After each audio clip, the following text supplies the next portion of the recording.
Want to Google that and look it up. It's got a ton of cool stuff on there. Lots of animals and a look into the past, and a pretty big living history museum that you can see all kinds of stuff at.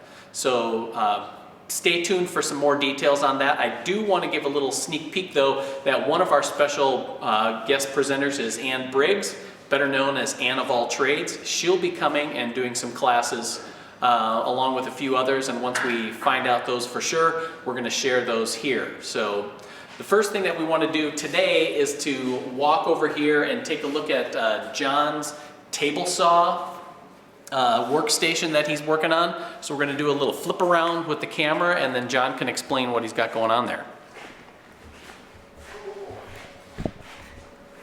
Hand off the camera here. Woodsmith home video. So this is the table saw cart that you've seen the last couple of weeks Mark working on. Looks like he has the case pretty much done and finished. We have drawers in, large drawer here on the table saw end. We got the bench top DeWalt saw on there.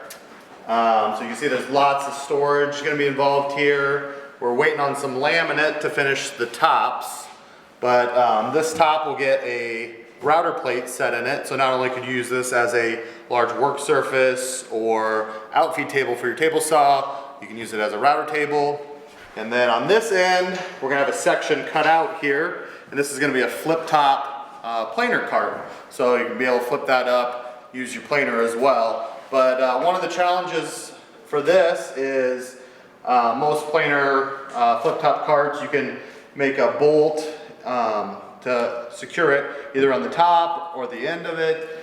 But with this wanting to be flush as an outfeed table, can't really put a typical bolt on the top.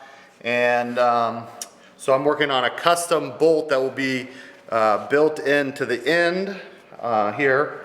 So it'll be flush, nothing to catch on, but you can see I got some aluminum parts here I'm working on. So inside the edging, I'll have a U-channel with an aluminum bolt that you can slide out, lock it in place, got a knob here. So we're gonna try that all out in this prototype and see how that works. But it's kind of one of those little details that you don't think about as you're building the entirety of this project. So I think that'll be a pretty cool feature when it's all done. So hopefully in a week from now, this will be finished and we can see it all in action.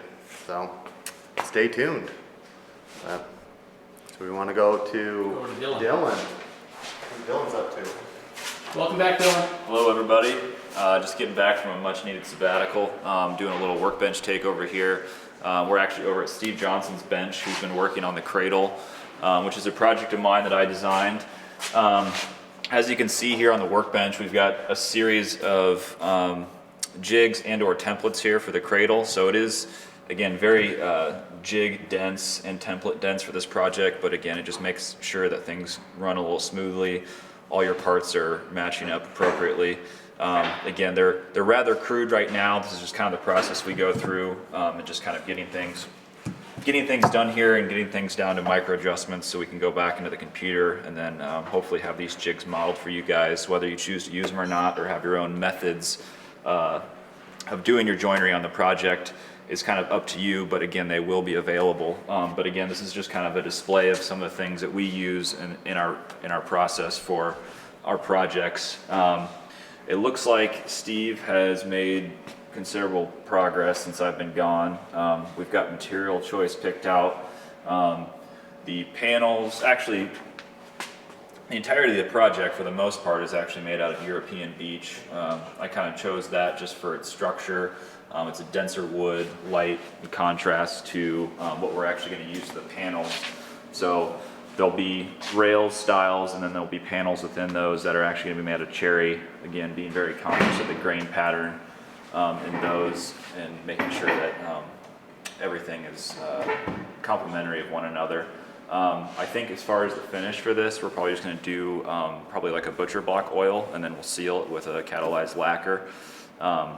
But again, it looks like Steve has made, again, some considerable progress since I've been gone. You can see that the base is done, the two profile pieces, and I think Phil had actually done a shot on the workbench or on the floor of the actual side panels. So the only thing that's really left is the glue up of the panels, and then the bottom of the cradle itself, and then we're actually going to be doing our own upholstery for the mattress of that. So I'm confident that this thing will probably be relatively close to done next Thursday, and then kind of see you know, what it's going to look like in the end. We might have a few more things to talk about, and maybe some more concrete jigs that go along with it, and maybe try and consolidate some of them as well, so there aren't as many.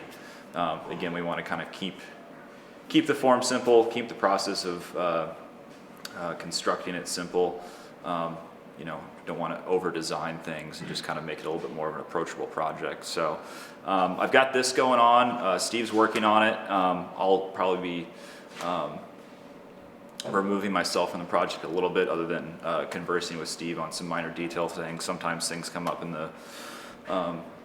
in the project when constructing it that have to be changed inevitably, but I also have the shaker boxes, and as well as, let's see, what was my other project? We've got a medicine cabinet we'll be working on too, a freestanding one. So I'll be making some good progress on that, and hopefully I'll have some demos of the shaker boxes, and then maybe have something modeled for the actual pharmacy or medicine cabinet for next week. So tune back in and see what we have going on.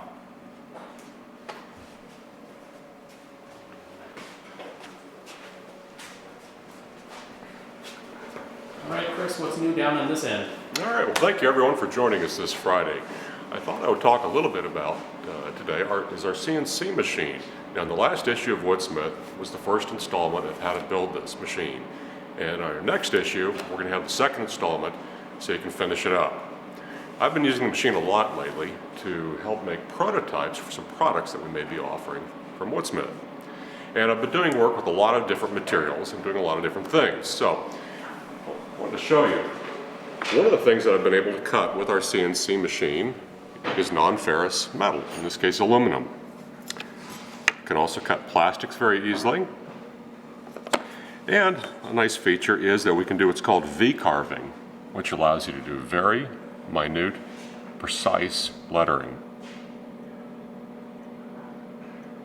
And so all of these different things are coming together in some of the different products. And you can see here, this is a protractor for a wood ruler that we offer that features V-carving, some different materials that we're using, in this case plastics, as well as simple profile cutouts. That's pretty cool. A lot of things you can do with one of these machines. So I thought I'd show you how to set one up very quickly to make a cut, and then we'll let the machine run for about 30 or 40 seconds. So the first step is that I've taken my blank and I've got it secured down to what's called the spoil board. And of course the spoil board is sacrificial. So I just was very straightforward about it, put 4 screws in. Next step is I've selected a bit. In this case I have a 3-flute 1/4 inch spiral for a nice smooth cut. In order to set the machine up, what we then have to do is give it a starting point. Now, when I created the G-code to cut the part that's going to come out of this board, I had to choose a starting point. In this case, I chose my lower left corner. So, it's our first task here is to go ahead and let the machine know what's the starting point. So I'm going to use this control panel here, and I'm going to move my router back and forth until it's at that lower left-hand corner. And I can go ahead and play with all the different controls and get it exactly where I need to.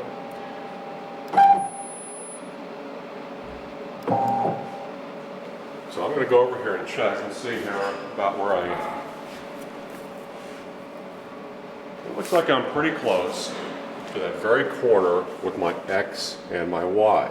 And I don't have to be super precise because I've located my part in the center of that board. So I'm now going to zero my X and my Y. I'm now going to push the machine a little bit further down away from that screw that's holding the part down, and I'm going to lower my Z-axis until the bristles that will help keep the chips and so forth vacuumed up are pretty close to the top of my workpiece. At that point, I'm going to come back over and I'm just going to manually drop my router until I feel the router bit hit the surface of my workpiece. Now I've selected the top for a 0 point for my Z. So I'm going to come back over here and I'm going to strike 0 for my Z axis. And with that, I have my X, my Y, and my Z zeroed. I've brought a file in using a flash drive, and I already have it preloaded. And you'll see the title here is Drafting Head. It's for 7/16 thick material, 1/4 inch bit. And at this point, I'm ready to go. So I'm going to turn my router on and go ahead and give it the instructions to start, and we'll let it run just for a few minutes, a moment here.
So that's just a starting point for a part for a future product. But as you can see, it's pretty fast, it's pretty simple, pretty easy, and frankly, it's pretty amazing.